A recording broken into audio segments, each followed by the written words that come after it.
Modus Operandi is a presentation, it's an exhibition of the Serralves collection. I actually should say Serralves collections, as the notion of collection at Serralves is multi-layered, from the collection that you see, the artworks, the paintings, the sculpture, and so on and so forth, but also archives, artist books. So it's a very, it's a composite of many elements. Modus Operandi, the title, we borrowed it from an artwork that you see at the entrance of the galleries by the American artist Joseph Kosuth, which is the word modus operandi and the definition, or a definition of what a modus operandi could be. In a way, the title is extremely appropriate to the exhibition because the exhibition follows the path of a very specific modus operandi that appears in the collection, actually at the very inception of the collection, at the very beginning of the collection. When we started working on this presentation, on this exhibition, the way we started to curate the exhibition was to look at the seeds of the collection. How did it start? What are the strengths? What are the lines? And when you look at a collection, of course, you have many lines that you can draw, many stories that you can tell, and actually there would be as many stories as there will be curators presenting this collection. The one we picked here finds its roots, if you wish, in what was called at the beginning the SEC collection, the Secretariat of State collection, the national collection that started even before Serralves as a museum and as an institution was invented. It was a desire, it came out of the desire from artists from the state of Portugal after the revolution in 1974 to create a collection of contemporary art in Portugal. And I say instead of from Portugal, because it's an important distinction. It was really to figure out in a collection how the art in Portugal was integrated, inserted in dialogue with the art all across the world. So it's very much a collection in Portugal looking at an international perspective and being part of an international dialogue. And when you'll see, when you work through the collection, we made a specific effort to always create in every room this dialogue, so that it's when you enter every room of the exhibition, you are always faced with this logic of being from Portugal but in the world, building an international collection, an international aesthetic discourse from Portugal, but part of a very international, multicultural, multidisciplinary dialogue. The fact, for instance, that in the national collection, that in this SEC collection, now CAS collection, a work like the work by Joseph Kosuth, an American artist with European roots, is part of this collection, is also very informative, that from the get-go, from the beginning, the goal was to be international. And it's very much part of Serralves' mission. That's why I'm insisting on that from the very beginning, Serralves was to be international. Actually, it's quite interesting when you read, and maybe we should have put these papers in the collection, when you read the founding papers, the guideline for the institution of Serralves, the bylaws of Serralves, it says that Serralves is 65% international, 35% Portuguese. So to enter the collection with Joseph Kosuth, with our title, with his declaration of intention, is very meaningful.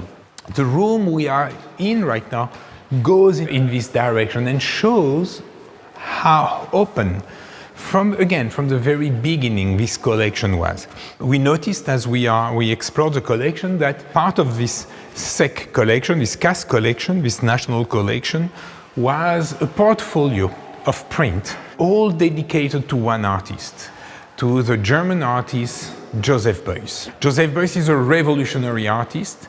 He changed the way we think of art in the post-war time from Germany. With the change happening in the world, this change has an impact. When something happens in the world, it has an impact in artist studio. The way artists work resonate with the major shift in the world and in society. And Joseph Beuys was maybe the artist who, in the history of the 20th century, demonstrated that after the destruction of Second World War, nobody could look at art with the same eyes, the same certitude, the same convention than before. And Beuys embraced that, brought the utopia behind Joseph Beuys' work was to bring art and life together. Joseph Beuys was an artist, was a teacher at the academy in Düsseldorf.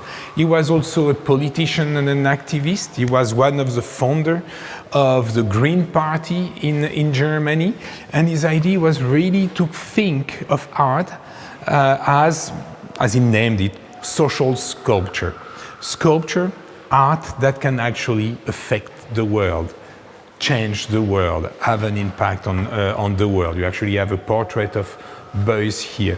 And this portfolio was made as a tribute to Joseph Beuys, to his legacy, to his extremely deep footprint in the art community. And it's a portfolio, it's very interesting, to which contributed many international artists.